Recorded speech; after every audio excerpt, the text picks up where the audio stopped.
po magitna ka sa amin, Panginoon. At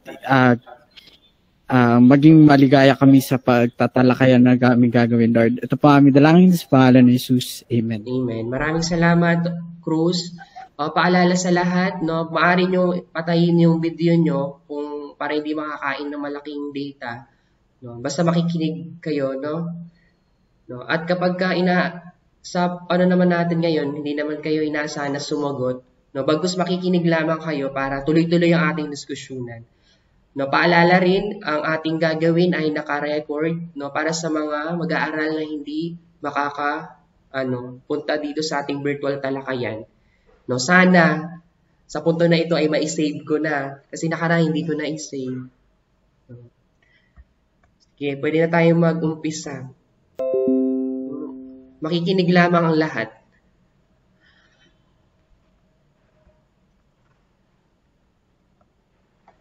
Ayan. Screen ko na ang nakikita, pakipin na para ito lang yung makikita nyo sa inyong mga cellphone. Okay? Mari na ba ako magsimula? Opo. Apo, sir. Opo, sir. Magandang hapon. Yes, sir. Okay? Magandang hapon sa lahat at maligayang pagdating at pagsisimula sa kursong Spec 1, Introduction sa Pag-aaral ng Wika. Ngayon ay formal na nating sisimulan ang pagkilala sa ating kurso.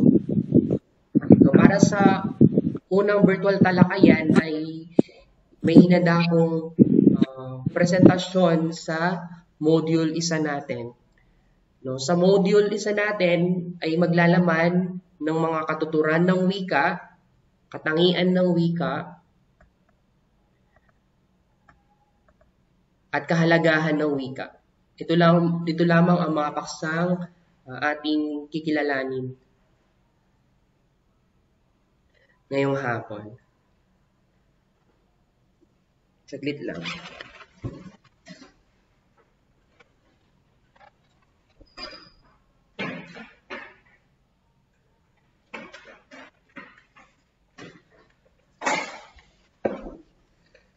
Okay.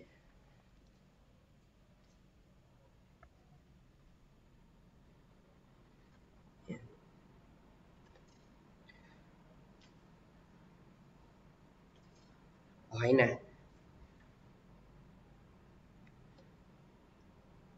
Okay, bago natin kilalanin ang kabuuang kasaysayan ng wika, may pumapasok pa rin, i-accept natin si Jose Judith.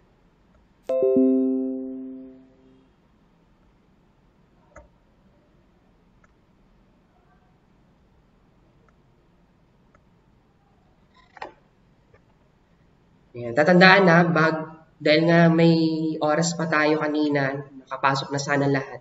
No, kapag may klase na tayo, at nagbigay na ako ng link, basta 5 minuto bago ang tinakdang oras, nakaset up na ako para makapasok ang lahat. No, para mahalaga ay nakakadulog tayo sa mga virtual talakayan. Kung hindi naman makadulog sa virtual talakayan, wala namang problema iyon. Basta magpapaalam lamang, no? At ang mga talakayan naman natin ay recorded. Pwede natin balikan ito sa aking YouTube, no? Yan.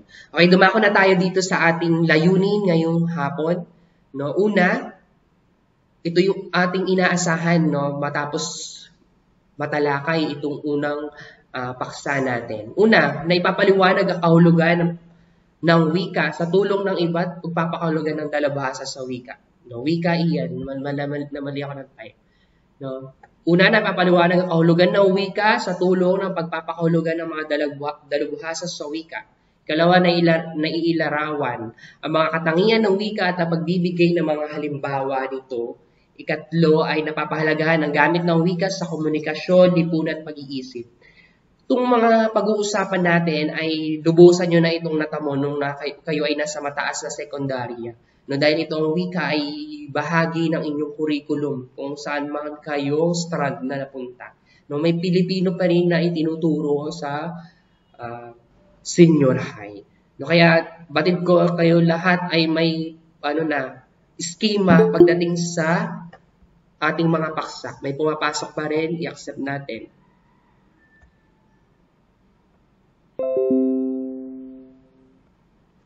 Sunod, ano nga ba ang wika? No? Ang unang bahagi natin ay kikilalanin natin yung kahulugan ng wika batay sa mga kilalang dalubhasa o linguistika, no? Linguistics sa ating bansa. Ganun din, nanghiram tayo ng mga pananaw mula sa mga linguistiko sa ibang bansa. Oh. Yan. Una natin bigyan kahulugan ang wika na nakasaad sa Genesis Kapitulo 1. No, nasasaad doon na ang wika ay nagdala ng paglikha ng mga bagay-bagay. Ito ay pinakadakilang kaloob ng Diyos sa tao. Dahil ito sa pag-unlad, pag-unawa, pagwasak, at pagsiphayo kung nagagamit sa maling kaparaanan.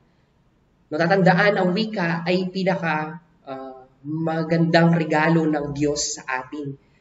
No? Sabi ang tao ay hayop. Hayop rin kung ituring. Bagkus tayo kung sa siyensya, no, aralin natin, tayo ang pinakamataas sa kingdom of animalia. No, ang kaibahan lang natin sa ibang hayop, tayo ay may free will pagdating sa wika. Dahil ang mga hayop ay may wika din. Pero tayo ay bukod tangi. No, tayo ay natatangi kasi kaya nating makalikha ng mas mataas na pag-unawa pagdating sa wika kaysa sa mga hayop. No, kaya ikaw as an hayop, pagdating mo sa paggamit ng wika mo, ikaw ay nagiging rational na. No, iba ang wika, iba ang gamit ng wika sa tao, iba ang gamit ng wika sa hayop. Sir, bakit ang loro, sir, ay nagsasalita? Dahil ang loro, kakayahan niya lang magaya, ma-imitate yung tunog na naririnig niya. No? Kaya siya nakakapagsalita na parang isang tao. No? Parang yung sa cellphone na nag-record ka. No? Yun yung naririnig. No? Yun yung narinig mo, yun din yung maire-record. Yun yung sinabi mo, yun yung maire-record mo. No? Next, pag-unlad at ang sabi ng Diyos, no? Ito ay pwedeng magwasak eh. No? Magpawasak. Kasi ang wika ay makapangyarihan. Pwede ka makapanakit gamit ang wika. No? At ang wika ay dito tayo nagkakaunawaan. No? Sa una pa lang na marami na ako nasabi, pero lilimitahan natin kasi marami pa tayong pag-uusapan. No, ay naman kay Werner Gitt, tanging ang tao ang may taglay na regalo. No, tanging tao lang ang may taglay na regalo. Ang wika na naghihiwalay sa atin sa ibang hayop. Nasabi ko na. No? Tatandaan, ang tao at hayop may wika yan. No? Bukod tangi lang ang tao. No, natatangi ang tao, gaya na sinabi ko, tayo ay malikhain, may iba't ibang paraan para makabuo ng natatangi o iba't ibang wika. No, paraan. Pagdating nyo sa paraan. At ang hayop, ang tao may free will, ang hayop ay rational. Yun yung lagi nyo tatandaan. Ay naman kay Ruth Linnea Mabanglo, ang wika ay nagbibigay sa atin ng pangalan. Sabi nga ni Virgilio Armalio, kung ano ang wika mo, yun ang pagkatao mo, identidad. No?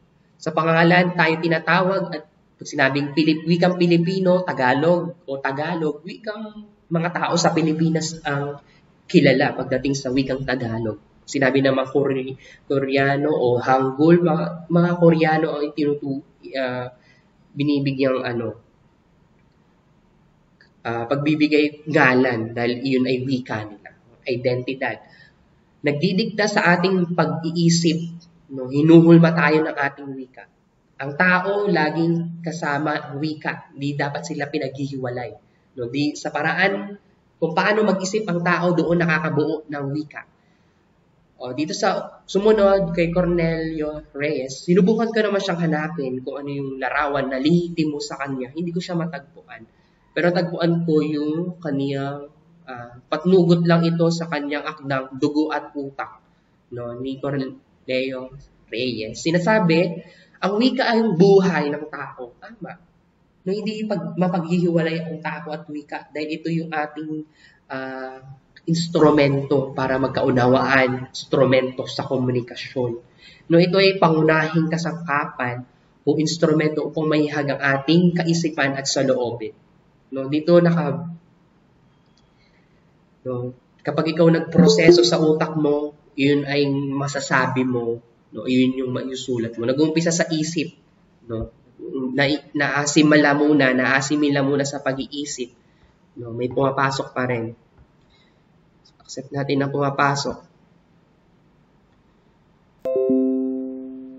Para sa mga bagong dating, ang ating ginagawa ay naka-record, kaya maaari nyo na lang balikan ang talakayan, mga naunang talakayan, no, sa YouTube.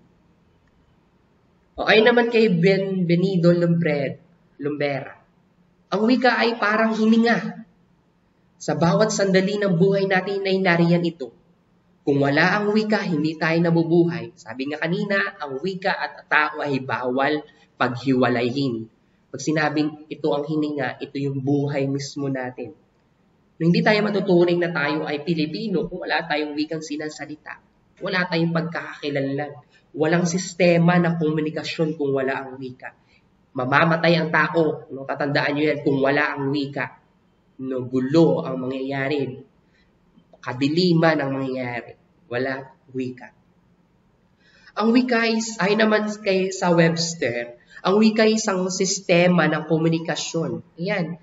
Ang tao, wika, komunikasyon, bahagi yan ng pagkakaunawaan. Hindi sila pwede naghihiwalay.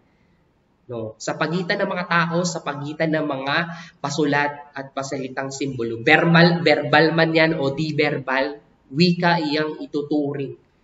No, sa komunikasyon, pinag-aralan ang verbal at di-verbal. Bahagi iyon ng wika. Ito ay isang sining. Dagdag pa, ang komunikasyon, ito yung proseso ng pag-aasimila ng wika. No, ito yung dito na ipapakita yung literal na gamit ng wika, komunikasyon. Kaya ang pinakamahalagang elemento ng komunikasyon ay yung pahayag, tagapaggawa ng mensahe, tagapagsalita, no? At tagatanggap at yung feedback, yung mensahe, no? Yung mga elemento ng komunikasyon, kung naunawaan niyo yun, alam nyo ang aking ipinupunto. Ay naman kay Samson, ito ay isang sining. No, lumilikha ito ng kagandahan. Kapag ang wika ay naging sining, kapag ang wika ay sinulat mo, magiging sining talaga yan. Ito yung matuturing nating panitikan. Ito ang kagandahan. Pasalita o pasulat man, ang wika ay obra maestra. Panitikan ang itinuturing. Kapag ang wika ay naisusulat, naisatitik, no, nagiging sining obra maestra. Sining art, no, na-appreciate dapat natin yung art. Kahit abstract yung pagkakabuo ng panitikan, kailangan natin i-appreciate. Dahil ito ay obra maestra.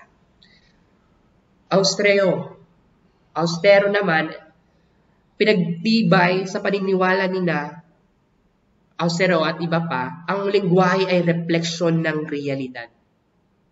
Lengguwahe, pag sinabing lengwa, ang lengguwahe mula sa Latin na salita ay lingua ay dila. No, ibig sabihin nun, kung ano yung gamit, hindi makakapagsalita ang tao, hindi makakapagwika ang tao kung di gamit ang mga dila. Kung wala kang dila, edi sign language ang ginagamit mo. Ang sign language ay bahagi ng di-verbal na komunikasyon. Iba kasi yung wika at wikain. Yung wika, ito yung na sistema. Ito yung sinasambit mo. Ang wikain naman, ito yung wika na nabibigyan natin ng kahulugan base sa sign language o simbolo. Tatandaan nyo yan, wika at wikain, magkaiba ang kahulugan.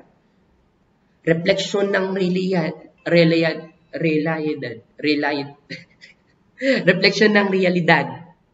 No, paano napapakita 'yun? Kung ano ang naiisip mo batay sa perception mo o pag-unawa mo sa kapaligiran mo, iyon yung nasasambit mo, iyon yung nababahagi mo.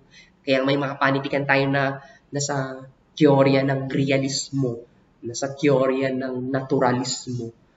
Kasi nga, ang wika kapag isinulat, no, nagre-reflect yun, interpretasyon na yun ng realidad.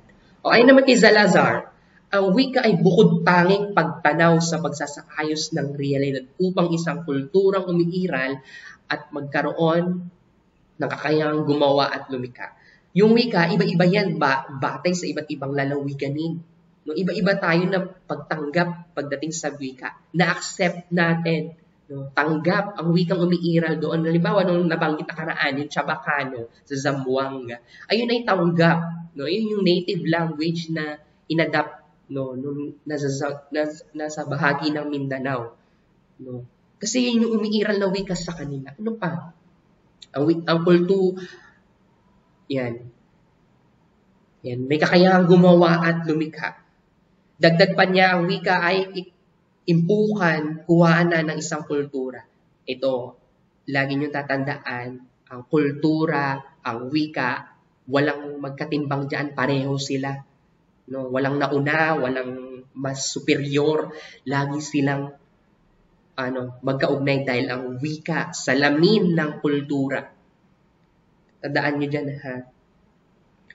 No. Pamamagitan ng wika, doon mo mailalarawan ang kultura mo. Kaya may mga panitikan tayo na nababasa na naglalarawan ng mga magagandang tanawin, mga magagandang puok, no, magagandang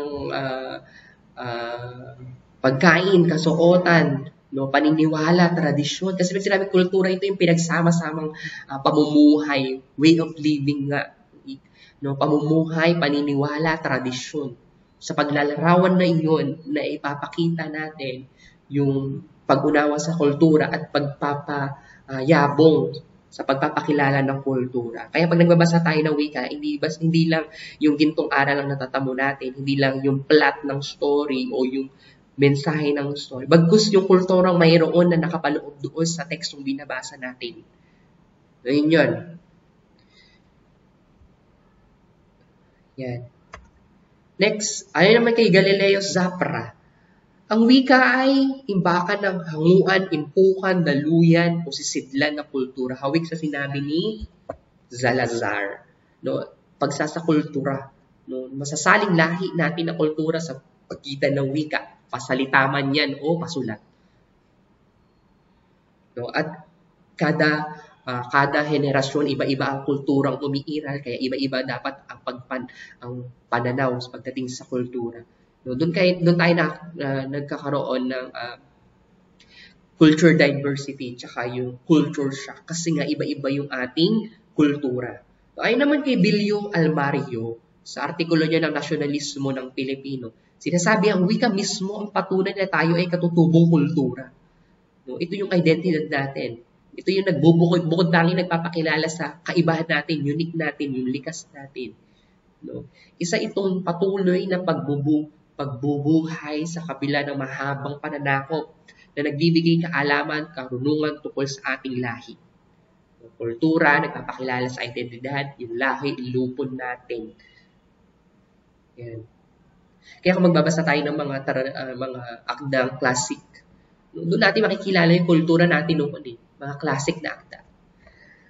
Kay Dr. Roderick Hempel naman, ang wika ay isang masistemang balangkas.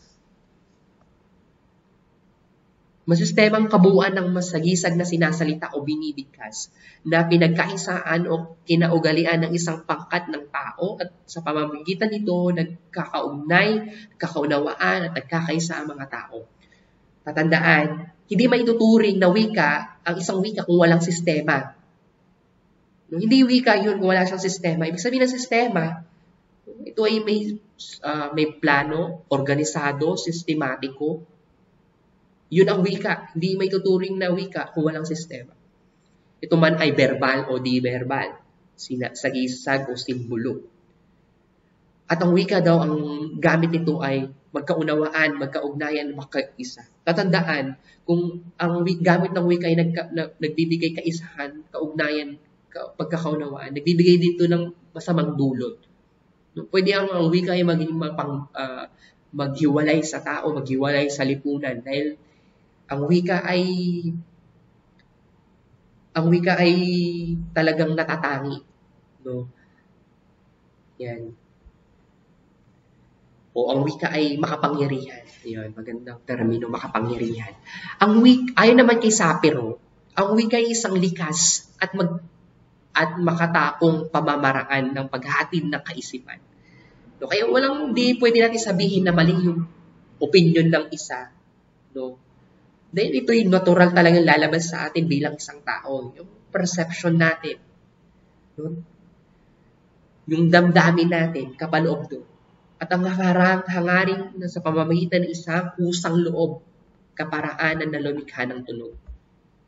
No, nag-uumpisa ang wika sa isang tunog. No, may pumapasok pa rin. Accept natin ang pumapasok. Balikan na lamang, no, yung mga bagong dating, balikan ang mga nauna, no, sa pamamagitan ng panonood sa YouTube, na ito ipopost ko. No? Ulit, ito inilikang tunog. Ang sanggol, nung sanggol na siyang ipinanganak ay umiiyak. Yun ay wika niya. Unang, niya, may tuturing na wika. Dahil maraming teorya na nagsasabi na ang wika ay nagmula sa tunog ng kalikasan. Hindi yan? Kaya kusang loob, likas na natutunuhan ng wika. Dahil binigyan tayo ng Diyos na kapangyarihan para makabuo, makalikha ng wika. Dahil sa bahagi ng ating isipan, may bahagi diyan. Kung sa siyensya nga, sinasabi, may language acquisition device daw ang utak ng tao. Sa bahagi ng utak ng tao, doon niya nagagawang mag-isip, lumikha, sa pamamagitan ng mga tunog. At kapag ang tunog ay binigkas sa gamit ang dila, nakakabuo siya ng isang wika. Kung wala ka naman dila, yun nga yung wikain, yung sign language na tinatawag, yung mga di-verbal. No? Isang pusang loob, no? Natural na natutuhan. Sabi ko sa inyo na dati, yung sinusong wika o mother tongue ay yung natural na wika na likas na natutuhan ng isang tao. Sanggol pa lamang ay may wika na ang tao. Tandaan niyo yan. Veneranda es la chica. Ay naman kay Veneranda es la chica, sa komunikasyon at lingwistika na aklat, ang wika ay tumutukoy sa anumang paraan ng pakikipagtalastasan at pagpapahayag ng kaisipan. Pag sinabing pakikipagtalastasan, ito yung nakikipagdiskurso ka, nakikipag-usap ka, yung bahagi ng komunikasyon. Sa pagpapahayag naman, may iba't ibang paraan ng pagpapahayag. Ikaw ay naglalarawan, nagsasalaysay, naglalahad, naghihikayat, nangangatwiran. Iba-iba yung gamit ng wika sa pagpapahayag o sa komunikasyon. Nakapapalooban ng kaisipan at damdamin, no, sa sariling kaunawaan mo, no, sa kapaligiran mo, sa kapwa mo. No, ito ay binubuo ng salita bago maging nauna yan sa tunog. Tapos pinagsama-samang naging titik. Mula sa tunog, naging titik, pinagsama ang mga ponema, naging morpema, pinagsama-sama ang mga morpema, naging salita. Mula sa salita, nakabuo ka ng isa o dalawa, naging parirala. Mula sa parirala, nagkaroon ka ng nag-iisang sugnay. Mula sa sugnay, makakabuo ka ng pangungusap. Mula sa pangungusap, nagbibigay ka ng pagpapakulugan, yung semantika. Mula sa semantika, nakakapagbigay ka ng kahulugan sa iba, nagkakaroon na ng komunikasyon o diskurso. No, ayun yung proseso. Yun yung sinasabing masistema, no, gamit ng wika. O ito naman ayon kay Dr. Ceresal sa LP Divustionismo na, ito ay self-explanation na lang, no? Dahil ito ay pinapakita niya lamang. No? Ang pag-aangkin daw sa ibang wika ay pagpatay sa sariling katangian. No, pagkakaisa, pagpapagod, nabihisan ang kaisipan ng sariling katangian. Kapag ikaw ay gumamit o kumuha ng hiram ng salita, parang pinatay mo na rin yung sarili mo, wika. Dahil katangian ng wika, ang wika ay namamatay. No, kung may nagsabi sa inyong guro na ang wika ay hindi namamatay, sabihin nyo sa akin. No, talagang namamatay ang wika dahil ang wika ay nanghihiram. No? Yan. Kapag tayo nanghihiram, no, namamatay yung sarili natin pagkakalinlan. Sa ilalim ng iba't ibang utak sa inyong mga pag-iisip, hindi upang humanga, kundi upang maging tunay na alipin pa nga. halimbawa, yung wikang Kastila, dahil ito ay El Filibusterismo, susulat niya sa wikang Kastila. Sa El Filibusterismo, doon talaga tahas ang ipinakita ni Rizal, yung halaga ng wikang Tagalog sa pamamagitan ng pagsasalaysay ni Basilio. Kasi ang pangarap ni Basilio magkaroon ng isang akademiya sa wikang Kastila. No? Kasi nga, ang salitang yung wikang umiiral sa panahon ng pananakop ng mga Kastila ay Espanyol. No? Kapag hindi ayon sa kanya, yung hindi pagmamahal sa sariling wikang kultura, wikang katutubong wika din sa Pilipinas, ay pagpatayin mismo sa katangian, no? Sa identidad natin. Samantalang, dugtong pa niya, isang bayan na may sariling wika ay taglay sa kanyang katayuan. Gaya na rin na manapagtataglay ng isang tao sa pansarili, samantala tinataglay na kanyang pagkukuro. Ang wika, ang pambansang wika, ay siyang pag-iisip ng bayan. Sinabi niya ito kay Basilio nung nagtatalo sila. Kasi nga, pangarap ni Basilio na kung uunawain natin ng lubusan yung sa Kabanata 6, doon sila nag-usap patungkol sa wika. No? Yan. Ang pagpatay sa sariling wika. Wala tapos. Ayan. At tatandaan natin sa pinakamabisang pagpapakahulugan sa lahat ng larang na pagtuturo ng wika, ang pinaka-the best para sa akin ay yung pagpapakahulugan ni Henry Gleason. No, kilala natin si Henry Gleason pagdating sa wika. Sa kanya pinakamagandang pagpapakahulugan. Ang wika ay masistemang balangkas. Nabigyan ko na ng tuon ito, ibig sabihin nito. Sinasalitang tunog, may eskema na din, nabanggit ko na. Isinasakay sa parang arbitraryo.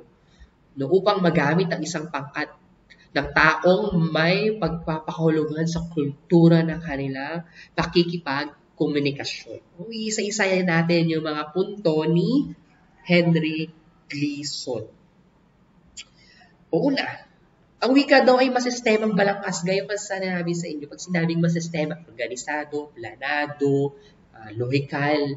No, kaya ang wika bago maging buo, no, magamit sa komunikasyon, dapat ito ay may sistema mula sa phonema, morphema, no, sa paggawa ng pangungusap, semantika, no, diskurso, yung mga hakbangin para maging makabuluhan at sistematiko ang isang wika. Natatandaan lagi na ang wika na walang sistema ay hindi maituturing na wika. No? Ang wika gamit mula sa isang tunog na isinatitig, nakabuo ng salita, nakabuo ng parirala, nakabuo ng sugnay, nakabuo ng pangungusap, nakabuo ng pagpapahulugan na nagiging komunikasyon, no? Pakikipagtalastasan natin. Sa pagitan nito, nakapagbigay tayo ng pagpapahayag ng ating mga kaisipan, damdamin. No? Yan. Pangalawa, ang wika ay sinasalitang tunog. No, sabi ko sa inyo na sanggol pa lamang ay may wika na. At dito tayo, no, sa tunog, sa phonema tayo naiiba, napapakita yung uniqueness natin. No, kasi nga sa phonema may tatlong salik yan, yung enerhiya, artikulador, tsaka resonador. No, yung enerhiya, dito yung panghuhugutan natin, yung hangin na lalabas natin para makapagsalita. Yung artikulador naman, ito yung sa lalamunan natin, yung pag-asimila ng paraan na pagbigkas, no, ng salita. At resonador, ito yung pagbibigay ng paglabas nito ng salita gamit ang bibig at ilong. Yun. Yan. At di mabubuo ang isang wika, no, hindi ka makakapagsalita kung may kakulangan ka sa bibig, kung wala kang dila. Yan. Ang dila ay napakahalaga nung gamitin sa tama. Ikaapat. Tama ba? Ikatlo, ito na ikatlo, arbitraryo. Arbitraryo. Mula pa rin sa salita, naguguluhan na tayo.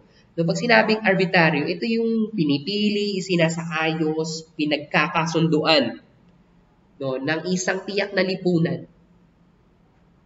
No, kasi ang mga wika ay iba-iba sa bawat lalawiganin.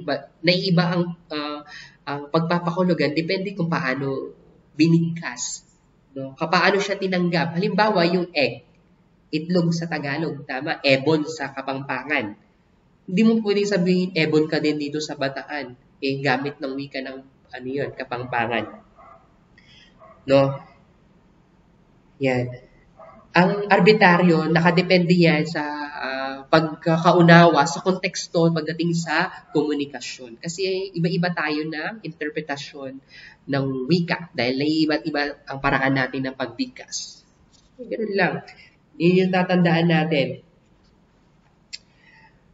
Yan. Sunod tayo. Ika-4 na kahulugan. Tama ba? Ika-4, kahulugan, ang wika ang tao. Yan, di pwedeng paghiwalahin ang wika at tao. Ang tao ang pinakamahalagang instrumento ng tao. No? Yan. Ano na tayo dyan? Check na tayo dyan. Napaliwanag ko na yan. Ika-5, nakabuhol ang wika sa kultura. Hindi pwedeng paghiwalahin ang wika at kultura. Walang mas matimbang, walang mas superior. No? Yun yung tatandaan nyo. No, parang yung parang yung nagpapakita na iba ang lahi natin o lipi natin sa ibang bansa o sa ibang lugar. Depende sa wika na umiiral sa natin, iisang kultura na may iisang lipunan. Ganun lang yun. Pag tayo panghuli, ang wika ay kasama ito ng komunikasyon. Ang komunikasyon, ito yung ang tawag nito, sumulpot ang komunikasyon batay sa gamit ng wika. Yan. Kasama lagi ang komunikasyon. Ano ba ang nauna? Komunikasyon o wika? Walang nauna. Di pwede natin sabihin nauna ang komunikasyon bago ang wika. Pero may ilan, nauna daw muna ang komunikasyon.